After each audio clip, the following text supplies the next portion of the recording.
So good afternoon, everyone. And thank you for joining the Town of East Hampton webinar on Community Choice Aggregation. On this webinar, we will be hearing from our three guest speakers, Brad Tito from NYSERDA, Dan Welsh from Sustainable WESTCHESTER, and Justin Bell from LIPA, followed by a Q&A. We have some questions that we've already received with registration, but there will also be the opportunity to submit questions via the Q&A button at the bottom of your webinar window. You may need to hover your mouse over the window for the toolbar to appear, but all questions that we get to during the webinar will be answered publicly on camera. We won't be answering any questions in the text box. And we'll do our best to answer all questions today. Any that we cannot get to, we will post with answers on energizeeh.org as soon as possible. This webinar is also being recorded and will air on LTV channel 22 and be made available on video on demand at a later date. We will also have those details up on energizeeh.org as soon as they become available. My name is Lauren Steinberg. I'm an environmental analyst for the town's Department of Natural Resources. I work primarily on the town's energy sustainability projects. My co-host on today's webinar is Gordian Raki, Executive Director of Renewable Energy Long Island and a contractor for the town on energy-related projects. I would also like to introduce East Hampton Town Supervisor, Peter Van Skoyak, who would like to say a few words. Peter? Thank you, Lauren. Thanks for joining us today for a presentation of Community Choice Aggregation, presented by the town's Natural Resources Department in conjunction with Renewable Long Island. The town adopted a very aggressive goal of 100% renewable energy in 2014 and has pursued offshore wind. We've also developed a megawatt scale solar farm in town, encouraged residential solar installations, as well as energy conservation through the green homes and peak savers projects.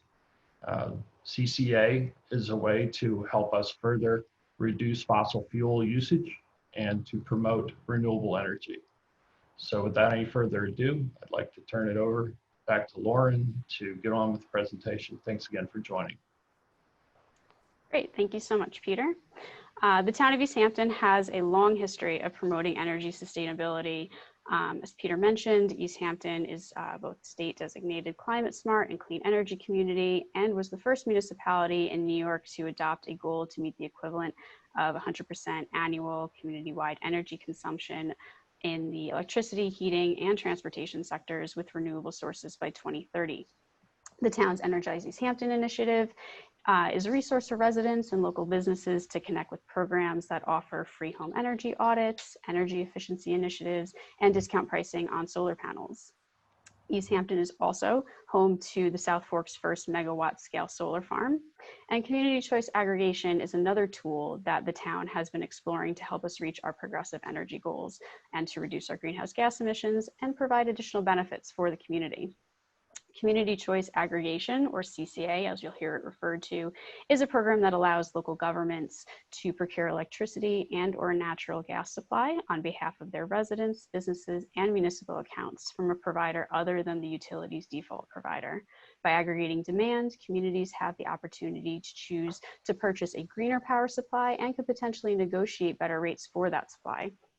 The town has been exploring how CCA could benefit East Hampton for quite some time. The Department of Natural Resources and Energy Sustainability Committee have given multiple presentations on CCA to the public, to neighboring municipalities, and at several town board work sessions. The first step for any municipality interested in a CCA program is to adopt authorizing legislation. The town has drafted this legislation and held its first public hearing on June 4th. If the town adopts the authorizing legislation, it does not commit the town to anything, but it allows East Hampton to join other Long Island municipalities like Southampton and Brookhaven in looking at if and how a CCA program could get us closer to our energy goals. CCA programs have been successfully operating in upstate New York since 2015. And with that, I would like to now introduce our guest speakers that we'll be hearing from today. First, we will hear from Brad Tito. Brad is Program Manager for Communities and Local Government at the New York State Energy Research and Development Authority, NYSERDA. He manages NYSERDA's Clean Energy Communities program and has worked on a range of environmental and health initiatives for the city of Yonkers and Nassau County. Brad holds degrees from New School University and Prescott College. We will hear next from Dan Welsh. As an employee of Sustainable Westchester, Dan handles business operations and program development for Westchester Power, New York State's first Community Choice Aggregation program. Dan was also a member of the Formation Steering Committee for Sustainable Westchester and part of the team that created the Energize New York initiative.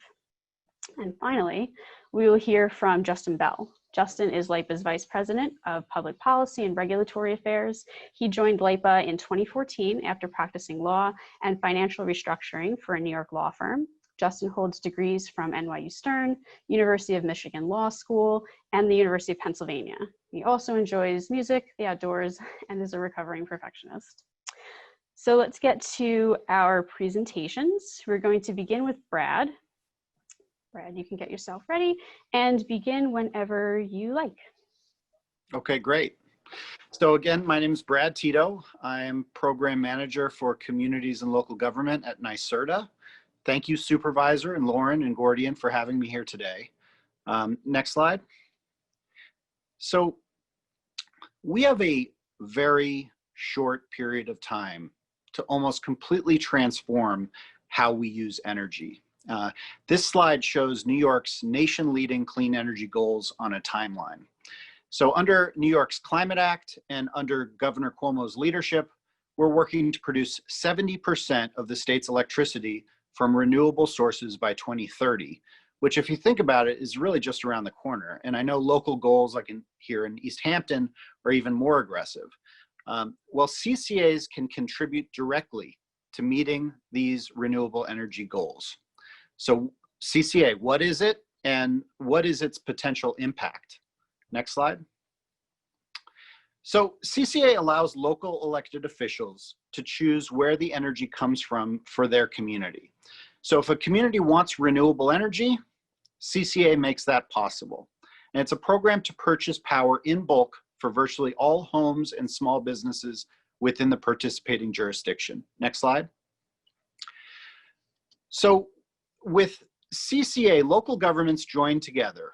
Okay, so it's not just one, it can be more than one, and villages can join with towns. But just because a village is within a town doesn't mean the village automatically participates. The village has to take action on their own. But all these municipalities can, but they don't have to. They can join together into a bulk purchasing arrangement and competitively procure energy supplies with the help of a CCA administrator. So the purpose of CCA, is to build market clout and negotiate better prices and terms on energy supply and other clean energy products and services. And all eligible customers are automatically enrolled in the program. Okay, so it's an opt-out program. And this is a defining characteristic of CCA. Customers are automatically enrolled and they can choose to opt out. Next slide. So I've put this information, you don't need to read through all these bullets, but it's really for future reference, just to understand the different roles and responsibilities of the different entities that are involved in CCA. But the municipality enters into an energy supply contract with an energy services company, or ESCO, on behalf of CCA customers. So these customers are automatically switched to this ESCO, who is then listed as the supplier on their utility bill. And with CCA, the utility remains responsible for delivering you the electricity. You pay the same electric bill that you paid previously. If you have a power outage, you call the utility just like you would if there was no CCA. But who exactly can participate? So anyone within a participating jurisdiction can join the CCA. So anybody can join, but not everyone is automatically enrolled. Remember, it's an opt-out program, and residential and small commercial customers get automatically enrolled. Now, participants in low-income utility assistance programs, they may be enrolled in CCA, but only if special requirements for ESCO services for those customers are available at the time of enrollment. And CCAs are not required to include those participants. But as far as the level of effort on the part of the municipality, you would pass a local law to authorize CCA. Later, you will enter into an energy supply contract, and all of this is done in conjunction with community outreach and education. And as Lauren said, keep in mind that you can pass a local law, you can select an administrator, you can even participate in a solicitation for energy supply and still not be committed. You'll be able to see the prices, and if everything else meets your expectations, it's at that point that you choose to move forward. And you're typically locking into a fixed rate electricity price for 2 or 3 years. So it's important to note that if your constituents are paying a fixed rate, but the utility rate is still variable from month to month, that means that some months you'll be saving money relative to the utility price. Other months you may be paying more than the prevailing price. Now, no one can predict the future price of energy, so there's no guarantee that customers will save money. But I think it's fair to say that fixed rate pricing is a key benefit of CCA. It's really a kind of rate stabilization. You're helping to reduce uncertainty with respect to future prices of energy. That's a tangible benefit for families and businesses who are trying to plan next year's budget. So another benefit is consumer protections. Your CCA is vetted by the town or village. Participants can opt out with no fee or penalty and return to utility supply at any time. And CCA provides added choice and more local control. And CCAs can also help communities capture the economic benefits of clean energy more broadly by creating CCA program opportunities around community solar, electric vehicles, smart thermostats, battery energy storage, and other clean energy initiatives. Through these initiatives, participants can gain access to giveaways, discounts, and bill credits, and creative offerings that leverage the power of numbers can not only save money, they can create jobs and drive economic development right here on Long Island. So the potential for greenhouse gas emission reductions with green CCA is really significant. So in your climate action plans, participating towns can show great progress towards meeting ambitious clean energy goals. And just to put the impact of CCA into perspective, one medium-sized city in New York is considering a project to convert 4,200 streetlights to LED, which is great. You know, converting streetlights to LED, it saves a lot of energy, and 4,200 fixtures, that's a big impact. Well, a green CCA for that same city has the equivalent CO2 benefit of converting 400,000 streetlights to LED. So that's almost 100 times the impact of LED streetlights. And that's really an important efforts by local governments that affect government operations, so municipal fleet vehicles, upgrades to municipal buildings and facilities. This is incredibly important leadership by example. But we need to double down on strategies that affect energy use for the community as a whole, like walkable communities, above minimum energy codes, community clean energy campaigns, and CCA. And East Hampton has been a leader, actually a pioneer on clean energy and sustainability. And we need you now more than ever, because what you do here, other communities will want to replicate on Long Island, in New York, and really across the nation. And that's how we're going to scale up fast to meet our shared goals. So with CCA, there's no other single policy that has an equivalent CO2 benefit. And it's because you're taking this huge electrical load and you're matching it with renewable energy that is generated right here in New York State. Slide. And CCA is already making major inroads in New York. Hundreds of thousands of New Yorkers are already participating. Okay, of the 61 municipalities that are currently receiving electricity supply from CCA, 38 communities have chosen 100% renewable energy as their default product mix. 1 minute left. These leading communities are positioned to claim millions of tons of carbon emission reductions as a result of their participation in the program, contributing again directly to New York's nation-leading clean energy goals. So the big picture is that CCA is happening and we'd like Long Island to be part of it. And we've got an active team of Clean Energy Communities coordinators, Sarah Orrell, Dave Tepper, and Andrew Mannett, all of which are available to assist and provide whatever kind of technical support you need as a town to help move this forward. So again, thank you for having me here today. Next slide. And I'd be happy to answer any questions you may have. Feel free to contact me. Thank you. Great, thank you so much, Brad. That was great information. Next, we are going to hear from Dan Welsh from Sustainable Westchester. Okay. And Dan, I will allow you to share your screen and begin whenever you are ready. Very good. Thank you. And looks like I'm ready. Okay, great. Am I? Go. There we go. So thanks for inviting me. We love to do these because whenever communities get their residents more involved in energy making decisions, it's always good for all of us. I'm going to tell you a little bit about Sustainable Westchester first.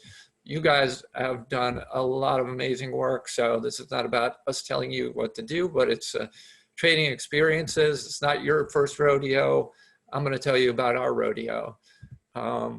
Sustainable Westchester is a consortium of 44 of the 45 municipalities in Westchester, and has been around for about 10 years. The county itself is also a member. We have programs in energy, of course, Westchester Power being one, and the extension as community solar. And then on the other hand, we have electrification programming that goes on. We all know that that's critical. Electrify everything is got to be a piece of the theme.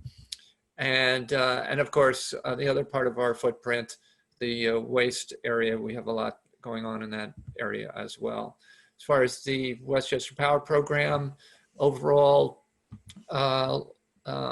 schedule and look to it, we started work on it back in 2015 as a pilot program. It was finally approved in 2016. We had 20 of our municipalities decide to join that program. And we did our first rebid of contracts in 2019. And we are now in the midst of putting together bids for another round. These are the members of the program today. There's 27 municipalities. We've increased 7 since the program started, and we're up to 115,000 residents and small businesses that are participating. And this is, of course, why we do it. The impact has been huge. 660,000, over that now at this point, tons of CO2. And then in terms that people can actually visualize, that's the equivalent of taking 142,000 plus cars off the road for a year, or planting 11 million tree seedlings and growing them for 10 years. So this is probably what you're sort of more interested in terms of you're thinking about your formation. When we started, it was a different world than the world you're starting in today. So what we did have was an organization with a track record of other programming that had been going on for a number of years, and the confidence of our elected leaders. We were also very lucky to have expertise on our board in the form of Mike Gordon, who you all know as the principal at Jewel Assets, and several other individuals, and they just did a tremendous job in going and marching around to all the municipalities, talking to our legislators. It was a huge amount of work to put this together, because what we didn't have at that time was an existing regulatory framework, which you do have. So we were kind of, flying the plane while we built it, and basically working in dialogue with the legislature. Actually, it went in as a submission to the legislature. It was passed, but then went over to the governor's desk, who vetoed it because he wanted to go to the PSC. Eventually, you get what today's framework is. And also, we didn't have the third-party administrators that you have today. So basically, we had to do everything and we still do everything today. So what did the program formation mean to us? Where did it bring us? The very obvious change was the move to become a bricks and mortar outfit, right? We were, prior to that, it was, volunteers and, board members were actually doing the work and working with the local municipalities. Now we have a physical location and staff and all the types of management, tasks and obligations that you have with that, and a growing organization where we have to start thinking more about the roles and functions. And at the same time, while we're doing that, to always keep the mission out in front. For us, the CCA was one tool to forward the mission, as I'm sure it will also be for you folks. And it all formed what is now sort of a hybrid where we are an extension of the municipalities. We're a membership-based nonprofit, so we are essentially a shared service for them. But on the other hand, our operating mode is essentially as a business. This is a huge part of what we're about. From the beginning with CCA, we saw the customer service function as an asset rather than just a task to be attended to. And so every phone call that we get, we feel is part of building that community energy network, even if it's somebody who's not favorably inclined. And we do a lot of work in workshops and things like that to help educate people. We have also engaged in Spanish language community as well. 3 minutes. So CCA is I say a tool. It's a part of the launching towards the future. Community solar is probably the biggest piece of the next development. We're already involved on an opt-in basis and working towards the opt-out format. And of course, as I mentioned, electrifying everything. So we have electric auto programs and the Heat Smart program. And the longer term vision is one where we're actually working on transmission solutions so that we can physically displace the dirty electrons and go beyond RECs. The program obviously serves as a launch pad for all types of things. We're doing what we believe is the first residential demand response program in New York as a pilot this summer, and have a lot of other fun projects. This one's solar directly to batteries, which run a EV charging station. Expanding equity and access, huge part of our obligations in our programming today. And we'll be driving some of those first community solar benefits in the opt-out version to the low-income communities, thinking about new structures that will give them more stake in what's happening. And of course, part of it is the work that we do to try and shave the peaks and eliminate those peakers. Understand what CCA is not. People think, oh, we've got all these customers together, we're going to save gobs and gobs of money. For us, the first two contracts ultimately end up as a wash, and you're always comparing to the utility, which is apples to oranges because they're not green power. But we're still doing okay in that vein. CDG, that's the community solar, offers savings, but at the same time, the REC price is going up. So again, it's not big savings, but we like to think of it as a cost-effective way to engage your community and move the needle much faster on renewable energy. Just on that sort of financial component, to go in more in an apples to apples mode, we think it's important to look out at the ESCO market at comparable products, and in that perspective, we're looking okay in terms of what we're offering our residents. And lastly, just kind of randomly, because I know this is the kind of stuff you're interested in terms of like, what was your experience? And these are kind of random things that came to mind. Obviously you have issues, you send out the letters and you hold workshops, and a year later, people come to you and call you up and say like, I didn't know about this. They just saw it on my bill. That's going to happen. Expect that. ESCOs, they've been servicing us well, but there'll be hiccups every once in a while. We've had good performance in terms of like when something comes up, they'll help to fix that. Data reporting, pain in the butt. And it's not easy. It takes a lot of time. We're working on back-end systems now that are going to make that easier. Just talking about green power to people can be amazingly complex. How to message that and how far into the weeds to go. People's tendency to just look at the current bill in a variable rate, utility schema, and have that represent the comparison with your program. And for us, and this is maybe totally different, we've got so many municipalities that, we're trying to be in front of all of them, and they may have a bunch of meetings at the same night. So just that outreach component with respect to the participating municipalities is a challenge. And that's, hopefully I came in time, so. Great, thank you so much, Dan. I love your last slide there. Go for it. So next, we are going to hear from Justin Bell from LIPA. And get these slides up on the screen here. Let's see.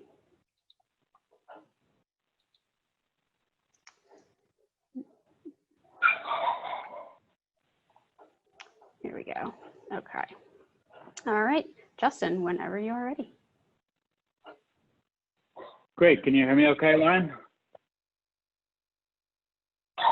I do have to apologize in advance for the background noise. I have a dog, so she may, and she's very passionate about community choice aggregation, so she may speak up from time to time.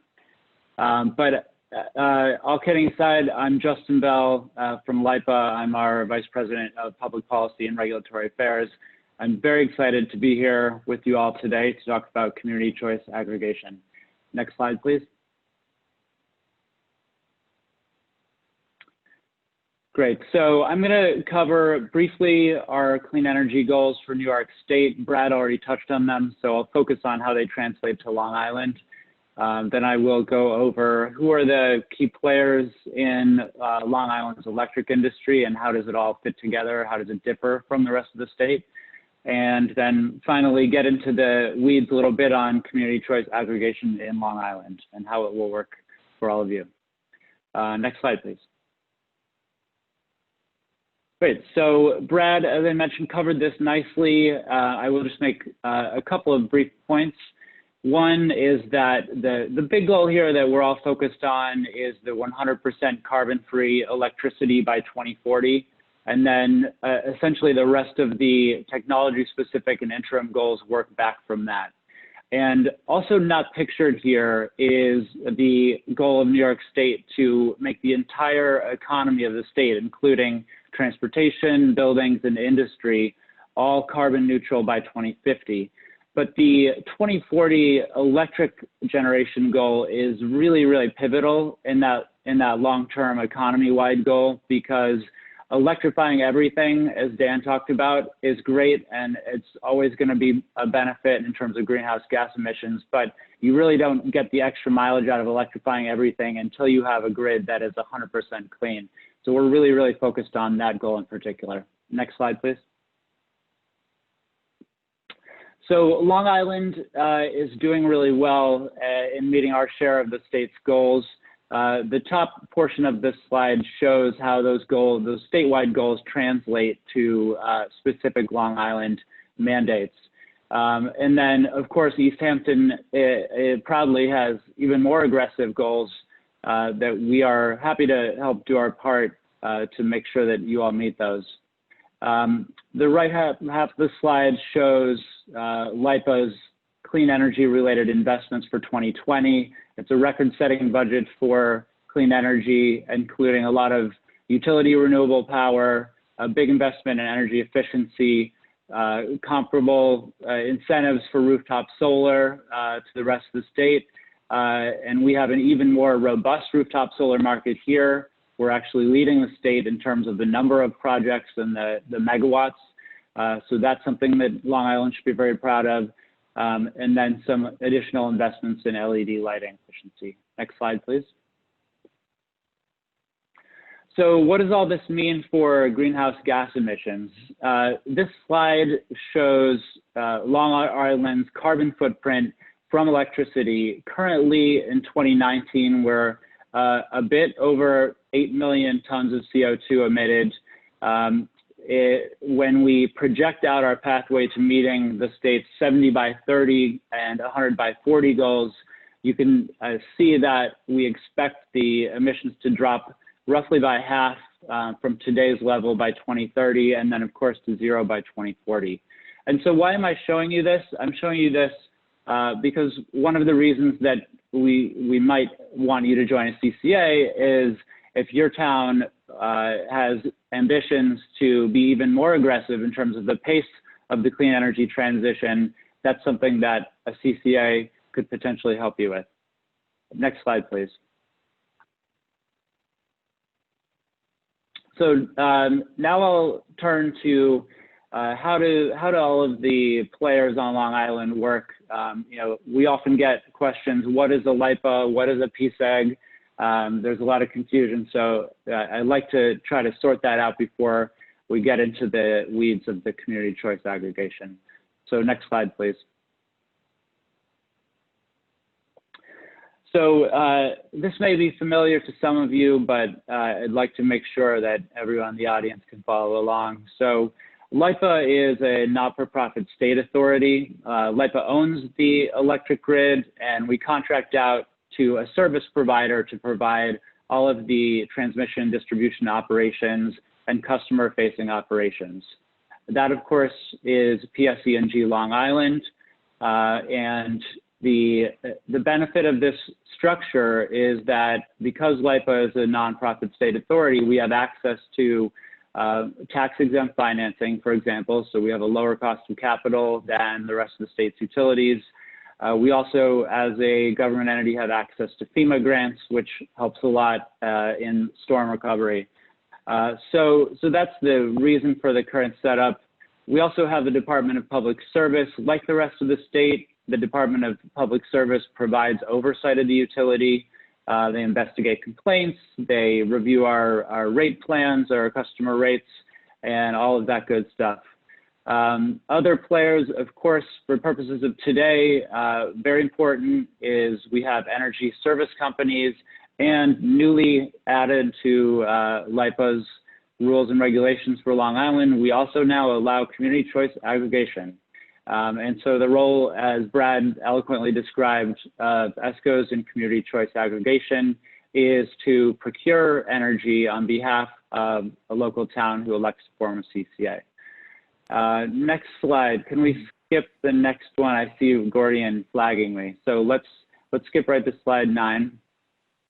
So I just wanted to lay out for you the spectrum of some of the different customer choice programs that are available in Long Island. I think it helps put it into context. So working from left to right here on the screen, we have full service customers. So that's if you signed up today and there was no CCA, that's what you would get. PSEG Long Island would provide your electricity. They would procure it for you and deliver it, as well as the RECs and clean energy that are required to meet the state's 70 by 30 and 100 by 40 goals.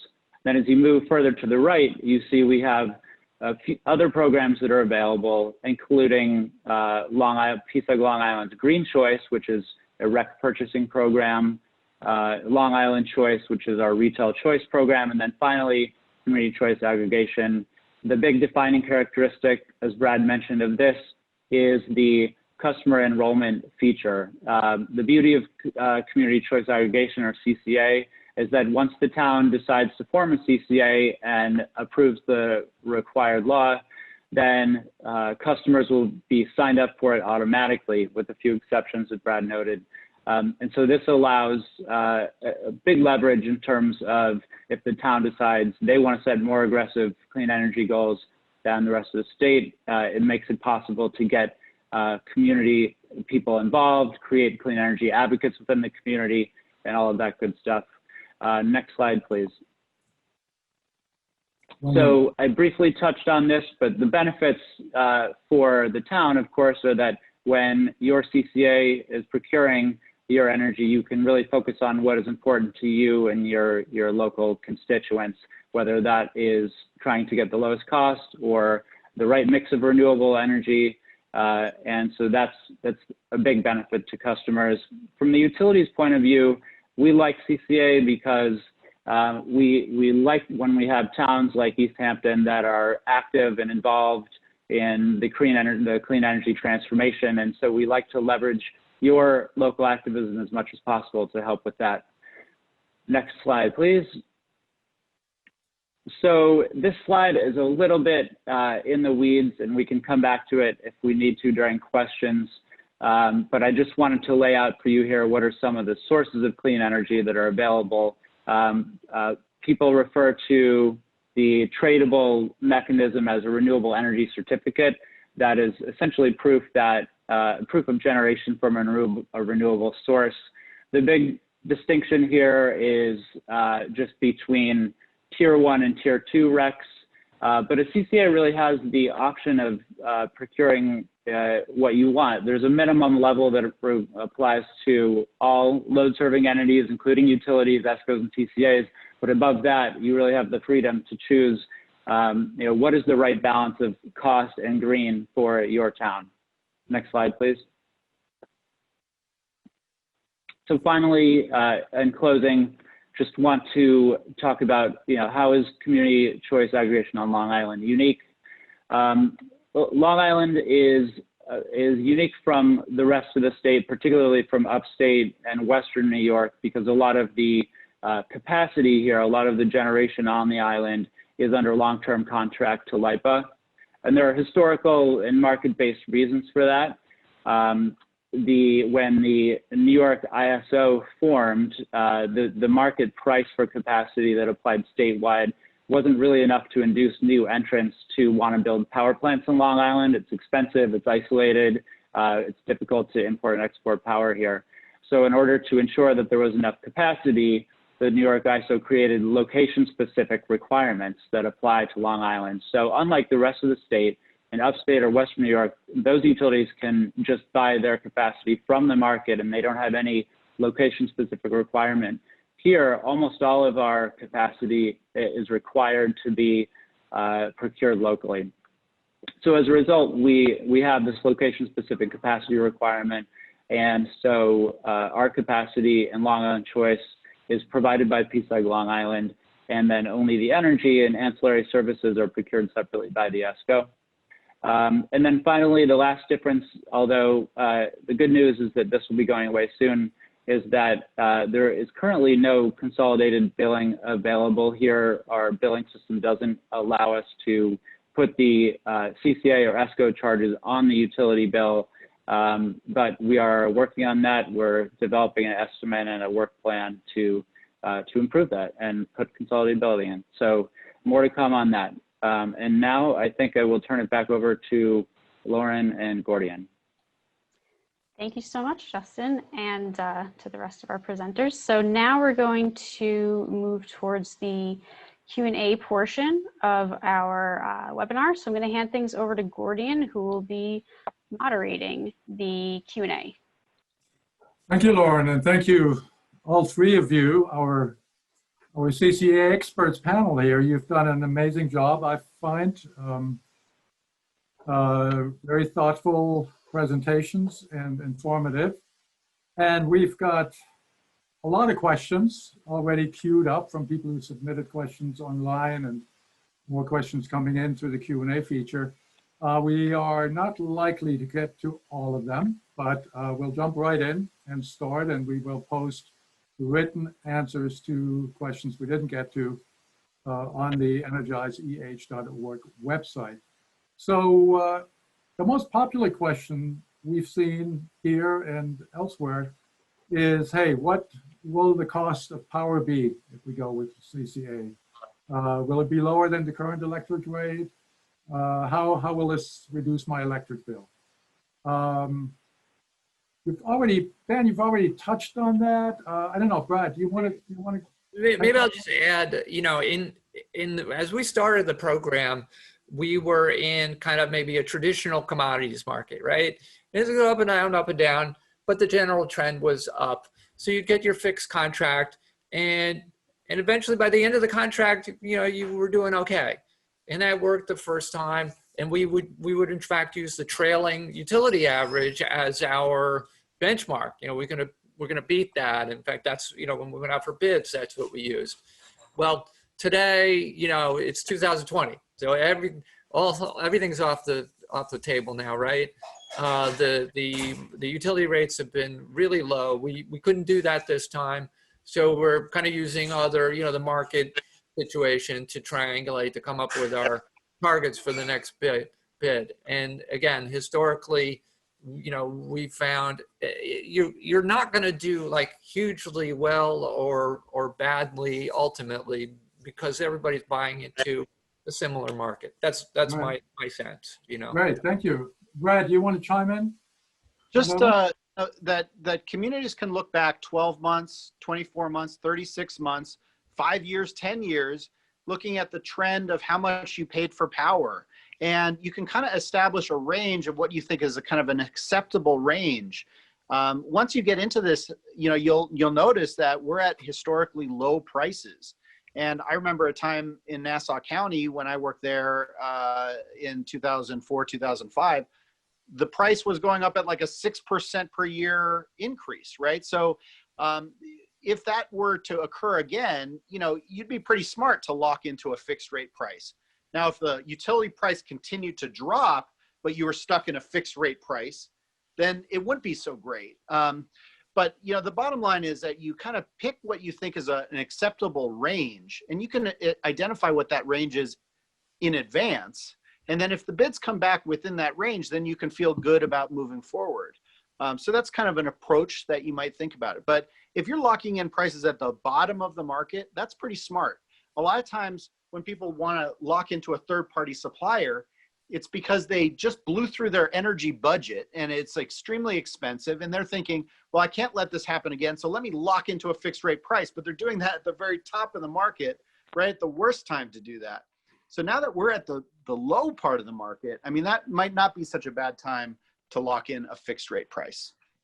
That's great, thanks, Brad. And actually, Dan, maybe you want to bring up that slide that shows the, you know, the price over time. Somebody was actually asking whether you could post that again here. Okay. The next question I've got is for you, Dan, specifically, and they want to know, they say, please explain the economic and other program benefits the Westchester Power CCA has brought to the community. You touched on that already a little bit. You want to just give a brief thumbnail of that again? Yeah, I think so. As I say, it's not a huge windfall in terms of like, you know, all your residents are going to be saving tons and tons of money, but it is an amazing platform for building, you know, future and additional initiatives on top of. So for me, it's, you know, you've started a dialogue with every resident, or, you know, every eligible resident, but, you know, most residents. And now you can be offering them the community solar opportunities. You can try to engage them in this demand response stuff. We have, you know, discounts on the EVs, and it makes a coherent story, right? The electrify everything. Well, it makes sense to buy an EV because you have renewable energy power that automatically makes that EV that you're charging at home completely clean now, you know? So the story becomes better, and all the opportunities that flow from that are just tremendous. So, you know, one other question we got a lot is, how does this work? You know, we're buying green electricity, and somebody asked, so if one household signs up for green electricity and another one doesn't, do they both get the same electricity regardless of their choices? Doesn't all the electricity come from the same grid? How's that accounted That's for? that getting into the weeds conversation around green power that I mentioned. And, you know, when we get a phone call and people ask, we have to kind of gauge how far into the weeds they want to go. For some people, it's just like, it's green power and they're happy, you know, but others start to ask those questions. And yeah, this person is clearly right. You know, you can't track a given electron, right? So with buying electricity, you know, I think the concept should be like, there's electricity generated at the other end, and you're paying someone to dump it into the grid. And the more you pay the clean generators to dump it into the grid, the greener the grid gets. That doesn't tell you that you can track a given electron to your house, though. That's very true. So it is the same grid connection. Yeah, yeah. Justin, do you have anything to add on talking about weeds? Getting into the weeds? Sure. So yeah, so I agree with Dan that, you know, the electron can't be tracked, but that's not to say that there's not good reason that you might want to support upstate New York hydro, or if you're an upstate customer, you might want to support downstate wind.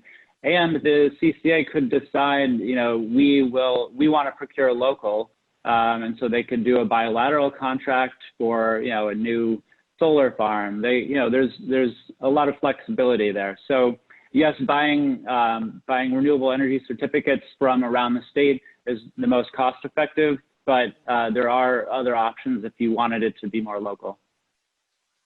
Great. So here's a question we've also heard in the past, and here it is again. Can someone with solar on their roof participate in CCA? And what impact does that have on CCA costs? That's an easy one. Yes, yes. There's nothing in LIPA's rules that prevent a customer from signing up for both net metering of a solar system as well as a CCA. And you would continue to receive the same crediting. The crediting and net metering works volumetrically, so you get a kilowatt hour off of your bill for every kilowatt hour that you generate. So it just means your CCA supply will be reduced essentially to the extent that you're defraying by your solar, right? Okay, another one is, and this may be for Justin again. LIPA rules are different than the rest of New York State. You already discussed some of that. Can a Long Island CCA buy energy anywhere in New York State? If so, explain how that works. Sure. So in this respect, LIPA's choice program is the same as the rest of the state. You, whether you're a LIPA customer, a Con Ed customer, or anything else, your CCA will have the choice of whether to buy energy from the wholesale market, that is the New York ISO, or through bilateral procurements. So you could, in theory, buy energy from somewhere else in the state. The challenge for that would be that the NISO would require you to pay the cost of delivering the energy to Long Island. So there's transmission congestion related charges that you would have to pay. So currently in our choice program, most of the ESCOs that participate, if not all, currently buy their power from the New York State market, from the wholesale market. Okay. And Brad, do you have anything to add? Are you muted? You're on mute. Just that buying the energy is separate from buying the renewable energy certificates. While the energy, you'll have some constraints in terms of where it can come from. The renewable energy certificates can come from anywhere in the state. So I was just looking at a village on the Hudson Valley, on the Hudson River in Westchester. It's getting their renewable energy certificates from a hydroelectric facility way up the Hudson River in Warren County in the town of Queensbury, right? So they almost form this sister city type of relationship. The village is getting their power, or rather their renewable energy certificates, from a hydroelectric facility on the Hudson River, up the river. But these projects, the CCA is contributing in both places to economic development and to meeting our clean energy goals for the state. And so you can kind of think of it that way. There might be a sister city relationship between the town of East Hampton and where those renewable energy certificates actually got produced. And there's a live question here that relates to that. So somebody says, does that mean that any green energy procured by East Hampton under the CCA program would have to be physically generated on Long Island? And I guess the answer is no. Is that right? Right? That is correct. Right. Okay, great.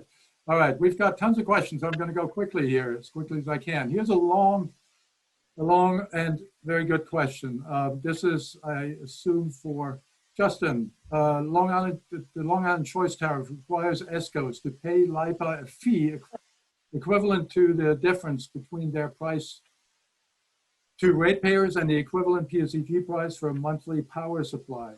This payment is effectively paid by Long Island residents who use an ESCO. Whether or not residents have chosen to buy from LIPA, they still have to pay LIPA its full fee, even for services not provided. So the question is, what is the justification to require residents to pay LIPA for services not provided? And B, is LIPA aware of the requirement that the required payment could significantly impede the Long Island CCA programs and thereby undermine a critical renewable energy program adopted under home rule and available to every other municipality in the state? Justin, unmute yourself. Sure. So I would restate the premise of the question slightly. It's a very good question, but it's understandably a bit confusing in terms of how the pricing works. So under Long Island Choice, which is the vehicle through which CCA would engage with the utility, ESCOs pay LIPA the monthly cost of power supply minus the market price of the services that are provided by the ESCO instead of by LIPA. So in other words, LIPA forgives the cost of the services that are not provided by LIPA. In other words, in utility lingo, we call that avoidable costs. So those include energy, ancillary services, and off-island capacity, so capacity that's not on Long Island. I think that the source of the confusion in the question could be that what LIPA does in terms of bills is we estimate those avoidable costs up front, and then we true them up afterward to the actual market costs, and that's called a bill credit adjustment. But the net effect of that is that we credit back to the ESCO, or we forgive back to the ESCO the market price of any of those services that the ESCO is providing instead of LIPA. And so in that sense, the structure and pricing of Long Island Choice are essentially the same. They're fundamentally the same as the rest of the state. The difference, as I covered during my presentation, is that the portion of those costs that are actually avoidable by the utility and therefore forgiven is much smaller in Long Island than upstate in Western New York. Because like I said, those parts of the state have no requirement that they purchase local capacity. Whereas here, because Long Island, the wholesale market is not robust enough to support a competitive market for capacity, the NYSO requires Long Island load serving entities to purchase most of our capacity locally. So historically, the most cost-effective way for LIPA to do so was through long-term bilateral contracts. As a result, a lot of the capacity here is under contract to LIPA.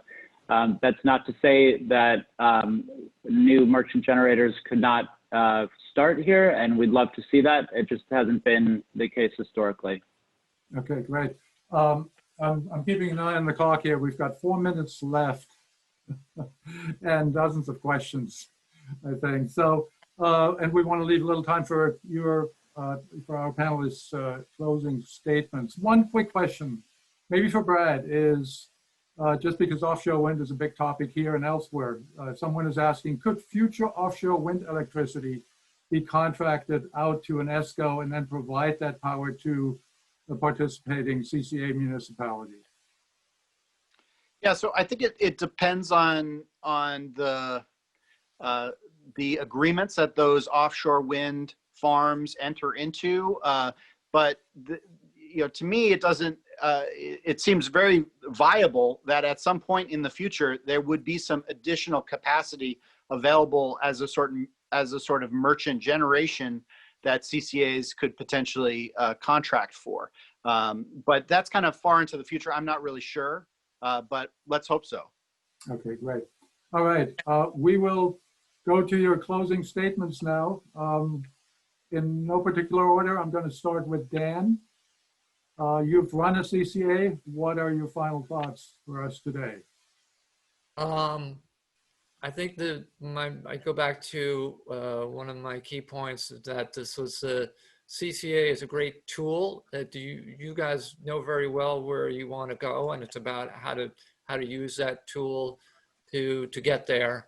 And the biggest part of it is this creation of a relationship with so many people that you can then build upon. And you know, our role at Sustainable Westchester, I'm sure your role also is as a community organizer in a sense, right? And creating those relationships with local nonprofits and people, and this just gives a really great medium for doing that, and it's really worked for us tremendously. That's great. Thank you, Dan. We'll go to Justin. Your closing thoughts? Sure. So in closing, you know, we think CCA is a great tool for relationship building within your community, for creating advocates for clean energy within your community, and for increasing the pace that we achieve New York's clean energy goals. As Dan mentioned, you know, in the long run, we don't think you're likely to save a lot or spend more, frankly, than you would otherwise. So, you know, the cost benefits, I think, even out in the long run, but we do think it's a great tool for increasing the share of green energy that your community is supplied with. And Brad gets the last word, other than Lauren closing up.